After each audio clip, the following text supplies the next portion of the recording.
အားလုံးပဲမင်္ဂလာပါ 2 masks ကနေပြန်လည်ကြိုဆိုလိုက်ပါရစေအဲ့တော့ iOS 27မှာဘာတွေအဓိကပြောင်းလဲမလဲဆိုတာ Thomas တို့ဒါပြောပြပေးချင်ပါတယ်ဟိုနေ့က Thomas ကဒီ post မှာ Facebook က post မှာစာအရှိန်နဲ့တင်လိုက်တော့လူတွေကစာဖတ်ရတာပြင်းတယ်မဖတ်နိုင်ဘူးပြင်းတယ်ဆိုတာထက်စာအရှိန်ဖတ်ရတာအဆင်မပြေဘူးပေါ့နော်ပြီးတော့တိတ်ပြီးလည်းနားမလဲဘူးပါဇက်လေးနဲ့ဗီဒီယိုလုပ်ပြီးတော့ပြောပြပေးပါဆိုတော့အခု Thomas ကဗီဒီယိုလုပ်ပြီးပြောပြပေးတာဖြစ်ပါတယ်အဲ့တော့ပထမအဦးဆုံးရတဲ့ series mode ခုနကပြောတဲ့အတိုင်းပဲဒါ series က dynamic island ကိုရောက်သွားပြီးတော့ animation အသစ်နဲ့ဖြစ်သွားမှာဖြစ်ပါတယ်ဒီနှစ် iOS 27မှာကတော့တကယ်ဒန်ပေါ့နော်သူတို့ပြောင်းလဲမဲ့အရာတွေအကုန်လုံးကတော့ဒီ Siri နဲ့ပတ်သက်တာတွေသူတို့ပြောင်းလဲမှာဖြစ်ပါတယ် Apple Intelligence ကိုပို့ပြီးတော့ထဲဝင်သုံးနိုင်ပြီးပို့ပြီးတော့အဆင်ပြေနဲ့ဒီအသုံးကျတဲ့အထိသုံးနိုင်အောင်လို့သူတို့လုပ်သွားမယ့်ပုံရှိပါတယ်ဟိုးလွန်ခဲ့တဲ့နှစ်တုန်းကသူတို့ပြောခဲ့သလိုမျိုးကိုယ့်ရဲ့ဖုန်း screen ပေါ်မှာဒီပါဇက်ကလေးနဲ့ခိုင်းအောင်တဲ့ application တွေတစ်ခုကိုတွားဥမာဒီဓာတ်ပုံတစ်ပုံ edit လုပ်ချင်တယ်ဆိုလို့ရှိရင်ကဲဒီဓာတ်ပုံကိုကောင်းအောင်လုပ်ပေးစမ်းဆိုပြီးပါဇက်လေးနဲ့ပြောလိုက်တာနဲ့တင်ပဲဖုန်းကနေပြီးတော့ automatically edit လုပ်ပေးတာမျိုးဒီလိုမျိုး personal context အထိပါလုပ်နိုင်အောင်လို့တို့အရင်နှစ်တုန်းကဒါဂရိတွေပေးခဲ့ပြီးတော့မဖြစ်လာတဲ့အတွက်ကြောင့်မို့တရားစွဲဆိုမှုတွေရောအကုန်လုံးခံရတယ်ဆိုတော့ဒီနှစ်မှာတော့တို့ဒါကိုတေးတေးချာချာလေးလုပ်သွားမယ်လို့ Thomas တို့ကတော့မျှော်မှန်းထားတယ်ယုံကြည်ထားပါတယ်ဒါပေမဲ့လည်း Mark Gurman ပြောတဲ့အရာဆိုလို့ရှိရင်တော့ Siri က beta ဆိုပြီးတော့ပဲဆက်ပြီးရှိနေအောင်မယ်အခု September ရောက်လို့ officially ဒီ iOS 27ထွက်ပြီးဆိုတာမှပဲ Siri ကို beta အနေနဲ့ပဲထားပြီးတော့တချို့ features တွေက wait list နဲ့ပေါ့နော်ဒါ sign up လုပ်ပြီးတော့မှwait list ဆိုတာတော့ဘယ်လိုပြောမလဲအလှည့်ကြနေပေါ့ကိုယ်အလှည့်မရောက်မချင်းအထိစောင့်ရမယ်ပုံစံနဲ့ထုတ်မယ်လို့သူတို့ကပြောနေပါတယ်ဒါကတော့ဆက်ပြီးတော့စောင့်ကြည့်ရအောင်ပါပေါ့နော်အဲ့တော့ဒီ Siri က camera app ထဲမှာလည်းရောက်သွားမှာဖြစ်ပါတယ်camera app ထဲမှာတီးတန့်ဒီ Siri camera ဆိုပြီးတော့ visual intelligence နေရာမှာ तू ကစားထိုးပြီးတော့ तू ကဥမာကိုယ့်ရဲ့ဖုန်းနဲ့ဒီစတိုးဆိုင်ပဲဖြစ်ဖြစ် nutrition ဒီစားစာတွေပေါ်မှာပါတဲ့ nutrition label တွေကိုပဲဖြစ်ဖြစ်ကိုက scan ဖတ်လိုက်တာနဲ့ဘယ်လောက် calorie ဘာညာကွကွဆိုတဲ့ဟာတွေအကုန်လုံး तू ကဖော်ပြပေးနိုင်မဲ့စနစ်ပေါ့နော်ဥမာလိပ်စာက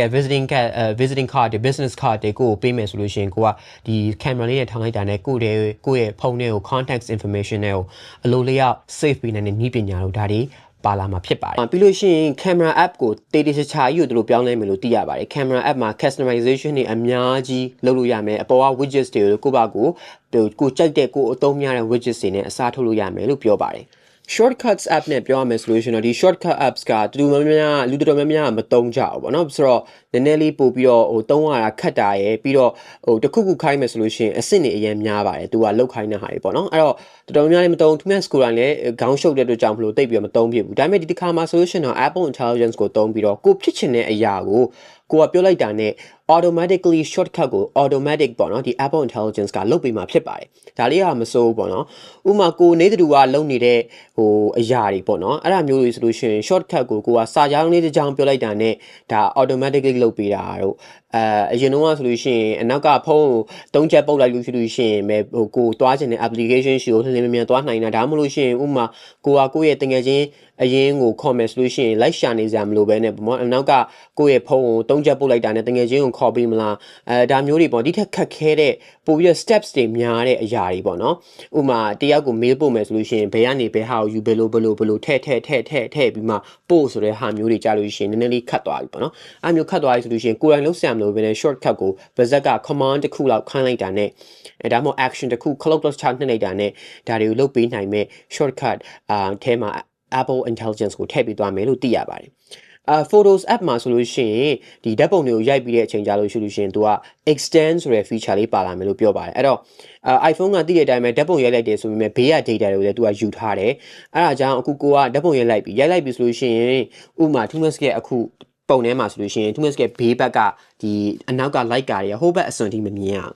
အဲ့တော့ကိုကတကယ်လို့ extend တဲ့ feature ကိုသုံးလိုက်မယ်ဆိုလို့ရှိရင် तू က AI ကိုသုံးပြီးတော့အဲ့ဒီ like ကာတွေကိုဖြည့်ပေးမှာပေါ့နော်ဘယ်လို room ရဲ့ပုံစံပေါ်မူတည်ပြီးတော့ तू ကထပ်ဖြည့်ပေးမှာပေါ့ဒါကတော့ AI ကိုသုံးတဲ့ပုံစံဖြစ်ပါတယ်နောက်တစ်ခုကကြာ reframe ပေါ့နော် reframe ဆိုတဲ့ပုံစံကကြတော့အခု Thomas ကိုဒီဖြစ်တဲ့ကနေပြီးတော့ဓာတ်ပုံရိုက်ထားတယ်ဒါပေမဲ့ကိုက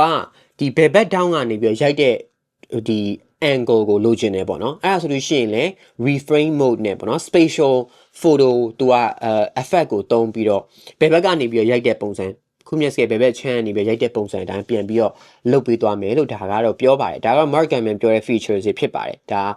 Photos app ထဲမှာပတ်သက်ပြီးတော့ပြောင်းလဲမှုပေါ့နော်ဓာတ်ပုံတွေနဲ့ပတ်သက်ပြီးထပ်ပြီးပြောရမယ်ဆိုလို့ရှင်တော့ image playground application ကိုအစအနေအဆုံးအသစ် UI ကအကုန်လုံးပြောင်းပြီးတော့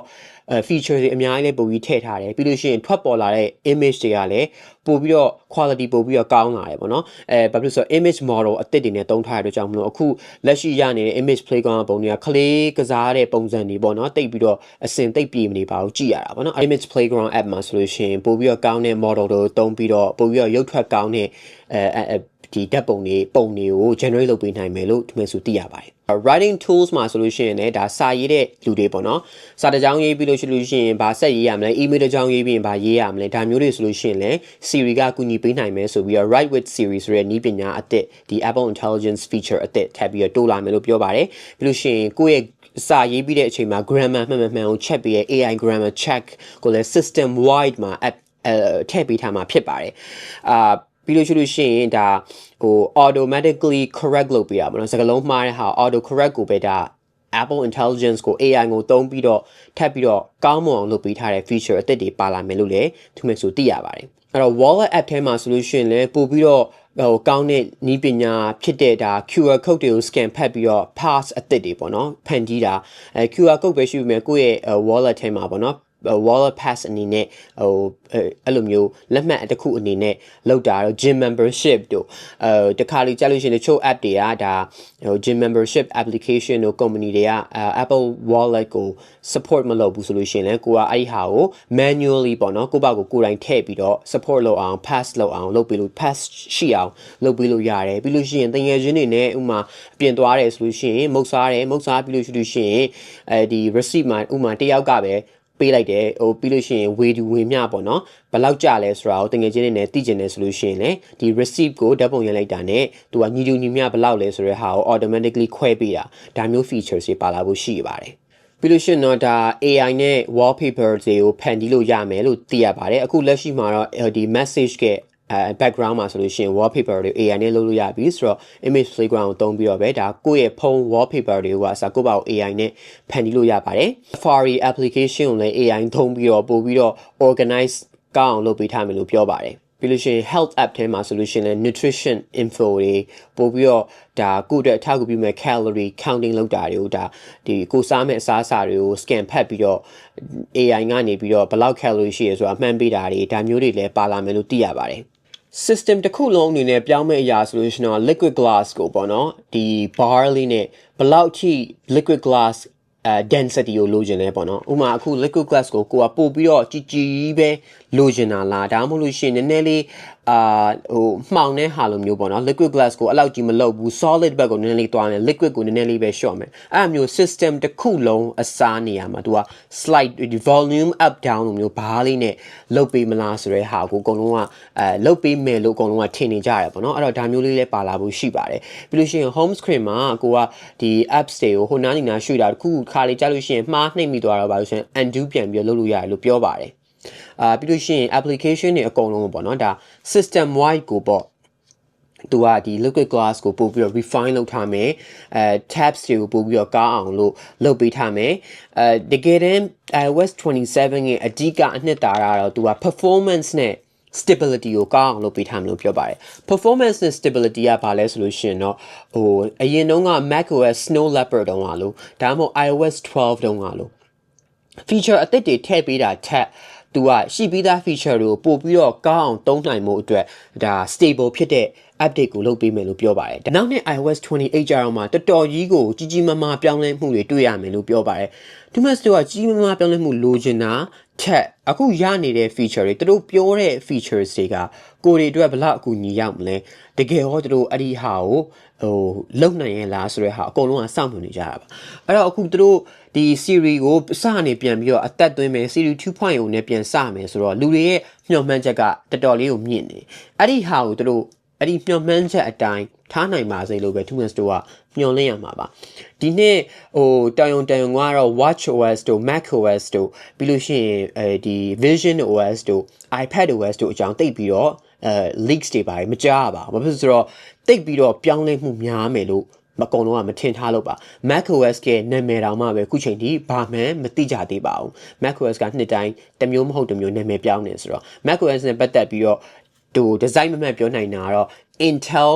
chip ကိုသုံးထားတဲ့ Mac တွေကအခုလာမယ့် macOS 27 update ကိုရမှာမဟုတ်တော့ပါဘူးဒါကတော့ Apple ကအရင်နှစ်ထဲကပြောထားဖြစ်ပါတယ်အဲ့တော့ products တွေနဲ့ hardware တွေနဲ့ပတ်သက်ပြီးလို့ကတော့ဒီ WWDC မှာမြင်တွေ့ရဖို့မရှိပါဘူးဘာဖြစ်လို့လဲဆိုတော့ Mac Studio ဆိုလို့ရှိရင်လည်းဒါ chip shortage ကြောင့်ဒီအသစ်ထွက်ဖို့ကအဆင်မပြေနိုင်သေးဘူးပြီးလို့ရှိရင် Apple TV တို့ HomePad တို့ HomePod တို့ HomePod mini တို့အကုန်လုံးကဒါ series အသစ်ကိုမှီခိုရမှာဆိုတော့ series အသစ်မဖြစ်သေးလို့ရှိရင်တို့ကိုထုတ်ပြလို့မရပါဘူးအဲ့ဒါကြောင့်မလို့လဲ Apple ကဒီ products တွေက ready ဖြစ်နေပြီဒါပေမဲ့ဒီ series ကဘယ်လိုလာအောင်လဲဆိုတာတို့လည်းမသိဘူးအကုန်လုံးကလည်းစောင့်နေကြတာဖြစ်ပါတယ်အဲ့တော့ဒီ series နဲ့ပတ်သက်ပြီးတော့ပဲဒီ iOS 27မှာကြီးမားပြောင်းလဲမှုရှိမှာဖြစ်ပါတယ်တခြား update ကတော့ performance နဲ့ stability ဖြစ်ပါတယ်အဲ့တော့ series ကိုတို့ဘယ်လောက်ထိကြွားလုံးထုတ်မလဲဘယ်လောက်ထိဒါပထမအဦးဆုံးအခုမှဒီဖုန်းတွေပေါ်မှာ AI ရတဲ့ပုံစံမျိုးနဲ့ဘယ်လိုထပ်ပြီးတော့ဒါကြွားအောင်မလဲဘယ်လိုမျိုး Apple Way နဲ့ဘယ်လိုလုပ်အောင်မလဲသူတို့ပဲပထမအဦးဆုံးလုပ်နိုင်တဲ့ပုံစံနဲ့ပြောအောင်မလဲဆိုတော့ Thomas တို့ကစောင့်မျှော်ကြည့်ရှုရမှာဖြစ်ပါတယ်ဒါကလည်းနှစ်စဉ်နှစ်တိုင်း Apple fan တွေကတော့ဒါယိုးနေပါပြီ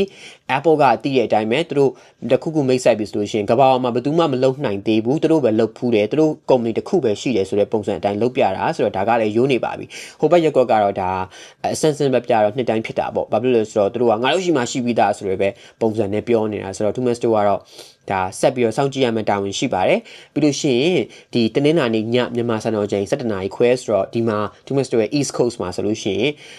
နေ့ကင်း7:00နာရီပေါ့နော် Thomas ကတော့အလောက်ကနေပြီးတော့စောစောပြန်ပြီးတော့အိမ်ကိုစောစောပြန်ပြီးတော့WWDC ကိုကြည်မှာဖြစ်ပါတယ်ကြည်ပြီးရင်တပြိုင်နက်ဘာတွေပြောင်းလဲသွားလဲဆိုတဲ့ဟာကိုဗီဒီယိုထပ်ပြီးတော့တင်ပေးဖို့ရှိပါတယ်အဲ့တော့ဂျွန်လ10ရက်တနင်္လာနေ့ညမြန်မာစံတော်ချိန်7:00နာရီခွဲမှာအားလုံးစောင့်မျှော်ကြည့်ရှုဖို့ Thomas ကတိုက်တွန်းပါတယ်ညနဲ့တယ်ဆိုပေမဲ့ဒါကတော့ Apple fan တွေအတွက်ပုံမှန်ဖြစ်နေပါပြီ iOS 27ဆက်စထွက်ချင်းမှာမတင်ဖို့လဲ Thomas ကနှစ်စဉ်နှစ်တိုင်းသတိပေးလေးရှိပါတယ်ဘာဖြစ်လို့လဲဆိုတော့ကိုယ့်ရဲ့ဖုန်းတကယ် main ဖုန်းပေါ်မှာ iOS 27ကိုတင်လိုက်ပြီးတော့မှအစင်မပြေမှုတွေကြုံရပြီဆိုလို့ရှိရင်တော်တော်လေးကိုတိုင်ပတ်တာမျိုးတွေရှိပါတယ်အဲအကြောင်းမလို့ကိုယ့်ရဲ့ဖုန်း main ဖုန်းမှာမတင်မဲနဲ့ဟိုနည်းနည်းစောင့်ကြည့်ဖို့တစ်ပတ်နှစ်ပတ်တစ်လလောက်စောင့်ကြည့်ပြီးတော့ public beta ထွက်တော့မှပဲတင်ဖို့ဒါ Thomas ကတိုက်တွန်းချင်ပါတယ်တကယ်လို့အဆင်ပြေတယ်ဆိုလို့ရှိရင် Thomas က Facebook page မှာချိန်နဲ့တပြေးညီတင်ဆက်ပေးတော့မှာဖြစ်ပါတယ်အားလုံး have a nice day take care and see you ပါ WWDC 2026